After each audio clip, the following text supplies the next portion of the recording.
You're listening to Happy Hour Hustle from the creative geniuses here at 834. We're funny, informative, and we swear. We talk all things marketing, communications, small business, plus we offer up hot takes on our industry and whatever else we feel like talking about. So, grab your drink of choice. It's always 5 o'clock at 834. And crank it up. Hi, everyone. Welcome back to another episode of Happy Hour Hustle. We have a returning guest today. We want to welcome back Kelli Saunders, Vice President of Policy and Engagement for the Small Business Association of Michigan. Kelli, thank you so much for being with us again. Well, I certainly appreciate the invitation back. That means I did not embarrass anyone my first time around. So looking forward to the conversation. I'm always happy to be here. We obviously really appreciate Kim being on our board. And Maddie, it's always great to work with you as well. Yeah, it's great. It's great chatting with you. And we love being able to bring all these important issues to the forefront, especially with your expertise. So we know there's been obviously concerning things happening state, federal level impacting small businesses, but there's also some upcoming potential ballot proposals on the horizon that small business owners should be paying attention to. So we want to start just by, we know this process can be complicated and not many people are aware of the steps where it takes to get to the ballot. So can you kind of walk us through where things are right now and what that process looks like? Yeah, thank you for asking that question. And it is really confusing to people. And I know that we've talked about on this program specifically, ballot proposals. And there is a lot of demystifying it, if you will, on how does this work? And more ballot proposals are coming to Michigan because while it is a process to get on the ballot, access to our ballot is not very complicated. And so right now we're on the beginning stages of, as you said, 2 ballot proposals. And that process actually starts with language that is submitted to the State Board of Canvassers. And the State Board of Canvassers are actually 4 people that are appointed by the governor, 2 Republicans, 2 Democrats. And that is housed within the Michigan Department of Elections at the Department of State.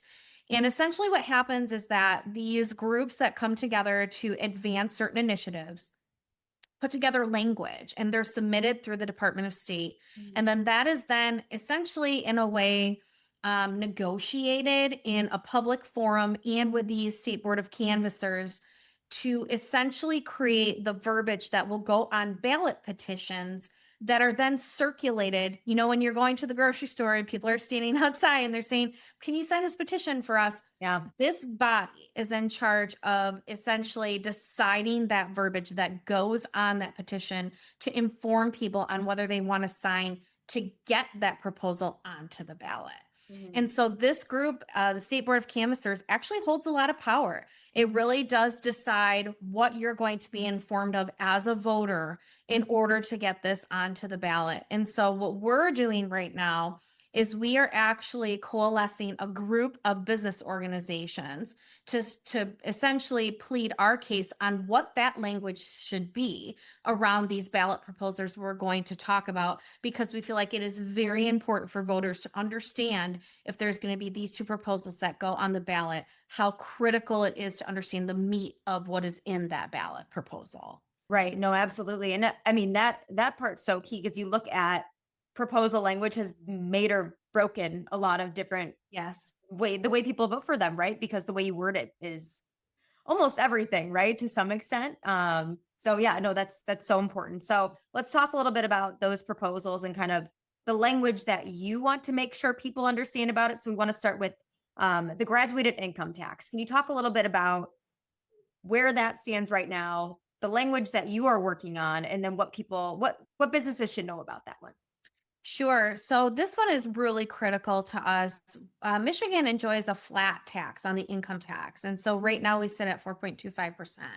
It's one of the lowest in the country, and Michigan has always been known for this. We're actually very competitive with our neighboring states that we know we need to stay competitive with when it comes to attracting and retaining talent and people growing their businesses here.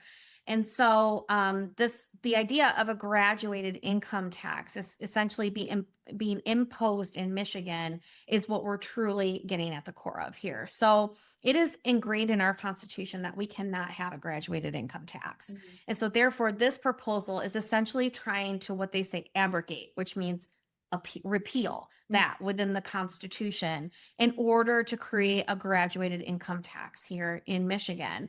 Now, the proposal language is being pushed by a group called Invest in MI Kids. And the idea behind the collection of what this graduated income tax would be is to funnel about $1.7 billion into the school aid fund. Okay. The problem with this proposal is that it is not specific on what that money would go to. It's just dumped into the school aid fund. So it could be used for anything. And so the idea that this proposal is behind is a little disingenuous in the way that the verbiage is framed, because it's supposedly supposed to go towards kids and schools, but the language is way too loose to decide where that money is actually going to go. So there's this issue of, maybe the little bit of the guise of what it's supposed to be for. And then the impact is at that level of small business owners. So I'll go into that now. The idea behind the proposal is that if you are filing $500,000 as a single filer or $1 million as a joint filer, that our 4.25% income tax would receive a 5% surcharge, which is a graduated income tax. A surcharge is a graduated income tax, Right. which means that filer would go from a 4.25% income tax rate to a 9.25% income tax rate. That is a huge jump. Additionally, the one thing that really gets us worked up here, not only from a competitiveness standpoint in the Midwest, but in the country, is that we know that this will affect thousands of small business owners, because many of them file as sole proprietors, LLCs, partnerships, and they use the cash very loosely within the business to be able to make payroll and to provide that cash flow. This would essentially restrict growth within small business owners, because they would need to pay that more towards wages and benefits and those types of things if this income tax would be raised to 9.25%. So our argument is there is collateral damage here within the small business ecosystem, because they're not taking that into account. Also, the rise of higher wages and how people fall into those income brackets is increasing every year, because we know people are making more as costs rise and people try to retain and attract talent. So those are just some of the very beginning snippets of the problems we have with this specific proposal. Okay. So what are next steps? So let's say this language ends up out how it ends up, right? Yeah. First of all, can business owners help in that process right now? Or is it really kind of just SBAM's advocacy at this point that's going to make the influence there? Yeah, so thank you for asking that question. I want to say that this has kind of been a fast and furious type advocacy effort on our behalf and our fellow business organizations. There's about 15 business organizations across the state that have come together to essentially hire legal experts to represent us at the State Board of Canvassers. And so the initial meeting was scheduled for June 27th, and the petition language that was put forward, it was very fast and furious at the end of a very long meeting. They had literally met for like 9 hours that day on 3 to 4 different proposals, and they were trying to do the graduated income tax at the end of the day. There were numerous procedural problems that happened, and so they did pass the language, but they didn't accept it to form, it's called, which means the language was not approved for the actual petition itself. Therefore, our legal representation came back the next meeting, which was last week, and laid out all the reasons why procedurally it was not done properly. Okay. They rescinded the language, which was great because it did not land in a good spot. And so we're back at square one now. There will be a special meeting that will be held probably in the next few weeks. It has to occur before August 9th, because they essentially started the process over because the first time around was not done correctly. Right. So that was a win for us. Our main components of this specific language is to tell it as it is. It's a graduated income tax. Our flat tax goes from 4.25% to 9.25% with this 5% surcharge.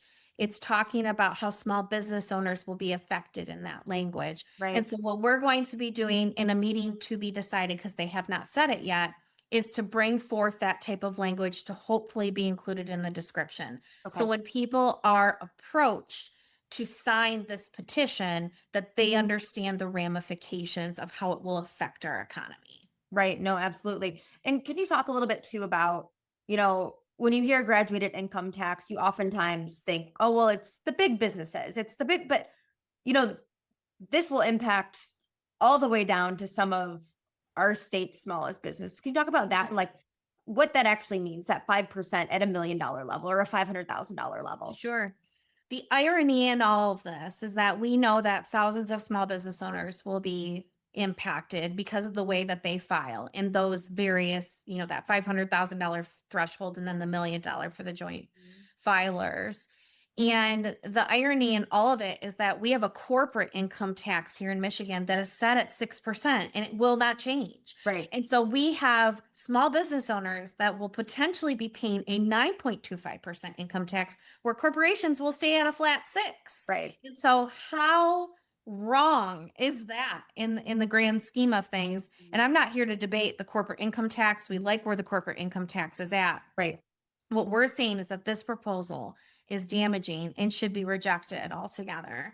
And so what we really need to take into consideration is, again, that competitiveness factor. We have enjoyed a flat tax of that 4.25% because it is good business.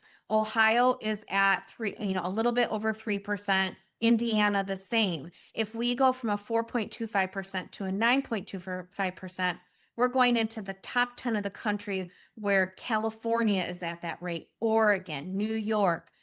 These are all bad trajectories for Michigan when we're trying to get people to come here to build their dreams, to start businesses. Right. And so what we're saying is, do not do this. This will literally kill the small business economy. We are not California and New York. We are good homegrown businesses here. We know Michigan small business owners employ over half the workforce here. And so you're pitting small business up against big business, and technically bigger businesses, Bigger. get a better rate. And we want everyone to be successful here in Michigan. Right. This is not a recipe for success. Yeah, no, absolutely.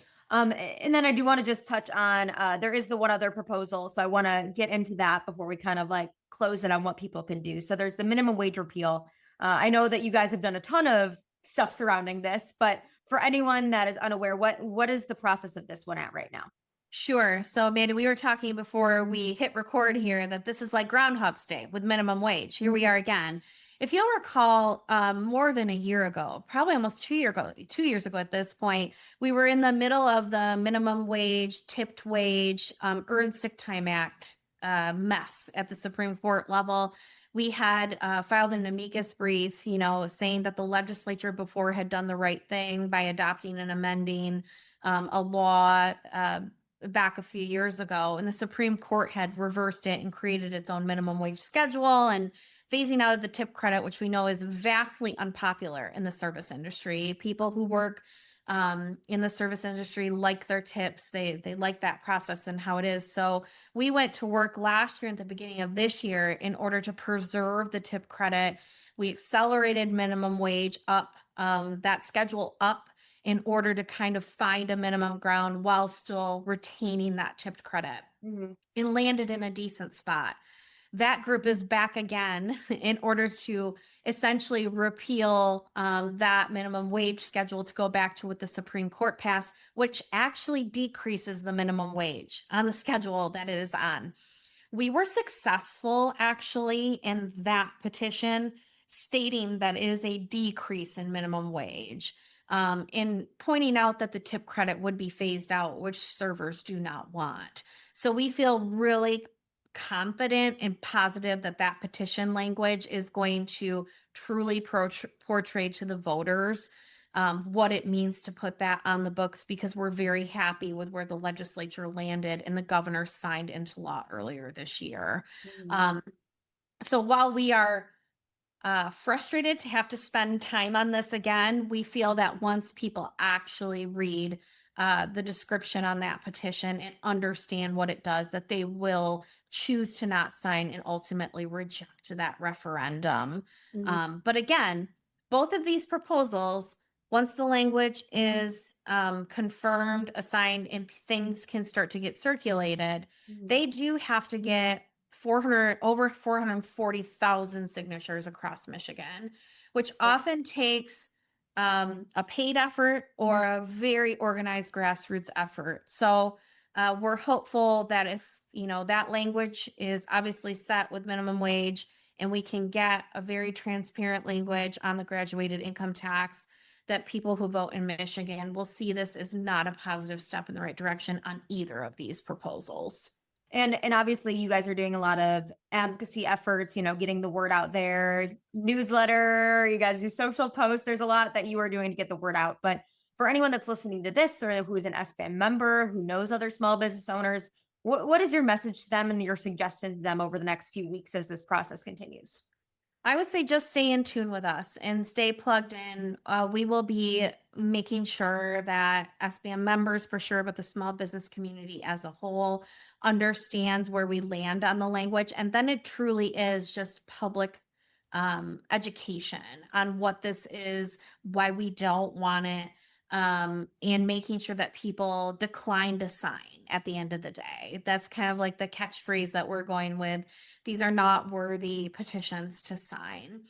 We'll be very active with our fellow business organizations in writing, but also we've been known to do road shows across Michigan just to make sure that people understand the implications of it. And we encourage people to make sure that they do have, the write-ups that we have on sbam.org, to be tapped into those, to read up on it, to reach out to us if you have questions, but have those talking points handy so that we're informing each other and our small business ecosystem of what's at our doorstep. But we can defeat this before it ever gets to the ballot. We just have to make sure the public understands it. Absolutely.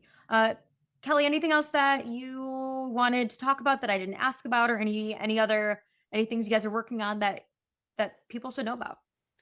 Not right now. This has really become kind of our centerpiece, not something we necessarily anticipated, but we go where we know our members need us. And right now, this is our focus, and we will make sure to stay on top of it and lead that effort to make sure that voters and Michigan residents understand these potential harmful policies. And then we're just waiting for a budget to get passed here in Lansing. So we'll keep our finger on the pulse on that too. But we really appreciate all the support that you and Kim give us and this platform to share. And again, we're always available, Jacob on my team and I here at SBM, to answer any questions. Amazing. Well, thank you so much, Kelli. I think we behaved. I think we did. I think we did. Awesome. Well, we'll have more resources on our website as this episode posts. Make sure to stay in touch with the Small Business Association of Michigan for all of their updates. Until then, hustlers, will catch you on the download.